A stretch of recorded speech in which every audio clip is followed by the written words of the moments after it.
Welcome to The Explainer. I am absolutely thrilled you're joining us today. Whether you're brand new here or a longtime follower, you're going to want to pay super close attention to this one. Today, we're unpacking a massive, fundamental psychological shift in trading. It's basically the exact shift that completely separates those who constantly struggle from those who consistently succeed. And it all boils down to how we process the results of our actions in the market. Okay, let's dive right into this. Right off the bat, I want you to take a second and genuinely reflect on something. What is your relationship with winning and losing? Think about it. When you place a trade and it closes out, how do you treat that outcome? Do you treat it like a definitive test question with a strict right or wrong answer? Or do you see it simply as, a random sample from a much larger data set? Believe it or not, your immediate emotional response to that question reveals pretty much everything about the cognitive software you're currently running in your head. So to systematically rebuild our trading psychology, we've got a 4-step roadmap for today. First up, the 2 mindsets. Second, the 5 truths. Third, the Stoic Archer. And finally, we'll wrap up with the installation guide. Let's kick things off with section 1, the 2 mindsets. There are basically 2 completely different realities a trader can live in when dealing with outcomes. And honestly, most folks are trapped in the default one without even realizing it. Now, what's really fascinating is how sharply these 2 realities diverge. First, you have the default mindset, where the outcome feels like a verdict. In this headspace, your analysis is either right or wrong, and every single trade feels like a final judgment on your intelligence. But then you look at the professional mindset, where the outcome is just a probability. Here, a trade is just one tiny data point in a massive sequence. No single outcome confirms or denies a single thing about you or your strategy. It's just math. Moving right along to section 2, the 5 truths. If we're going to shift from that stressful verdict mindset to a calm probability mindset, we absolutely have to talk about the groundbreaking work of Mark Douglas. He figured out that consistently profitable traders fully integrate 5 fundamental truths. So the crucial point is really grasping these rules. Ready? 1, anything can happen on any given trade. 2, you don't need to know what happens next to make money. 3, there's a random distribution of wins and losses for any specific set of variables. 4, an edge is literally just a higher probability of one thing happening over another. And 5, every single moment in the market is unique. Now, you're probably sitting there thinking, well, yeah, obviously. But here's the catch. Knowing these truths intellectually is definitely not the same as actually integrating them. There is a massive, massive gap between intellectual understanding and emotional integration. A trader might know those 5 truths in their head, sure, but if they haven't emotionally integrated them, a loss still feels like a harsh verdict. It feels like evidence that something is fundamentally wrong with them. So what do? They impulsively adjust their behavior based on just one single outcome. The emotionally integrated trader, on the other hand, evaluates their decisions purely by their process, totally ignoring what just happened at the end of that specific trade. And this leads us to a pretty brilliant realization. For the fully integrated trader, a trade result is absolutely not a verdict. It's just a card. Think about it like drawing a single card from a deck where you already know the distribution of suits and numbers. Pulling that one card tells you absolutely nothing about the quality of the decision that led to drawing it, right? It's literally just one sample. And that is exactly how an integrated trader views a single win or loss in the market. That brings us to section 3, the Stoic Archer. To really ground these modern psychological concepts, let's look at a powerful historical metaphor from Stoic philosophy. And this brilliantly illustrates exactly what we've been talking about. It maps onto probabilistic thinking with absolute precision.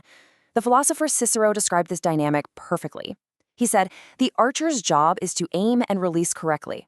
Once the arrow leaves the bow, the outcome is no longer the archer's concern." Think about that. The Stoic archer does everything in his power to account for the wind, the distance, his technique. But a sudden gust of wind, a hidden flaw in the arrow, or a target that suddenly moves, all of that is completely outside of his control the second that string is released. So we have to constantly separate the process from the outcome. The process, the actual release of the arrow, is entirely within your power. That is yours to own. But the outcome, where the arrow ultimately lands, that's totally outside your power, completely at the mercy of uncontrollable variables. A probabilistic trader is basically the modern-day Stoic archer. They practice relentlessly to increase the probability of hitting the target, but they strictly separate their performance review from the arrow's final location. I just want to pause on this idea for a second, because it goes against literally everything we're taught in school and society. Listen to this. A trade can totally miss, and yet the process was perfect. Conversely, a trade can hit, and the process was absolutely broken. The arrow's location is not your performance review. The release is. If you consistently evaluate your release trade after trade, you are going to build a massive edge over time.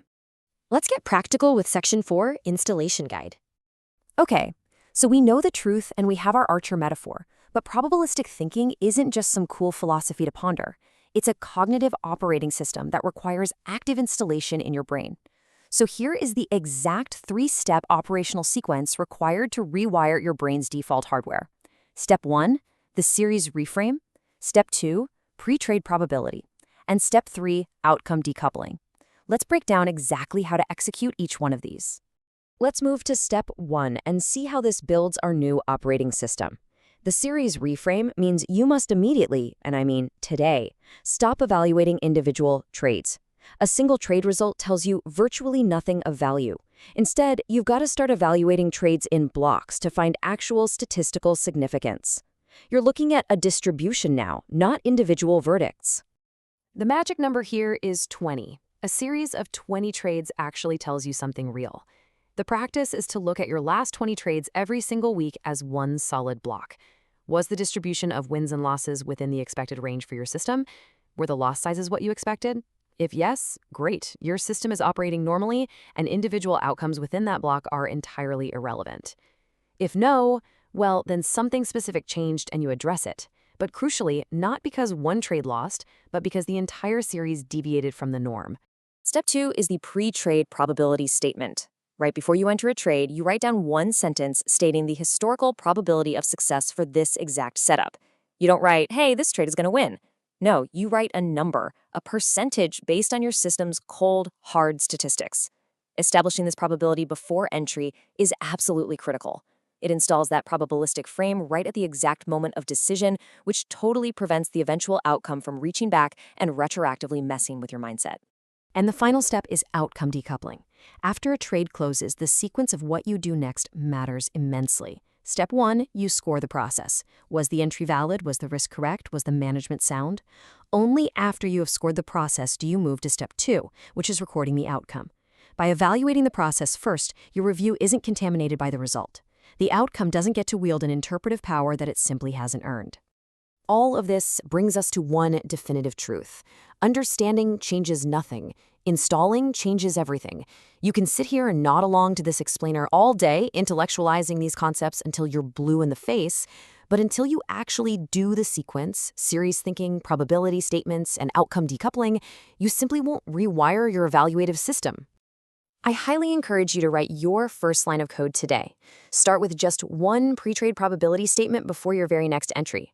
Thank you so much for joining me on this explainer, but before you go, I want you to be completely, brutally honest with yourself. After your last losing trade, did you genuinely feel it as just another card drawn from a known distribution? Or did it feel like a heavy, personal verdict on your analysis?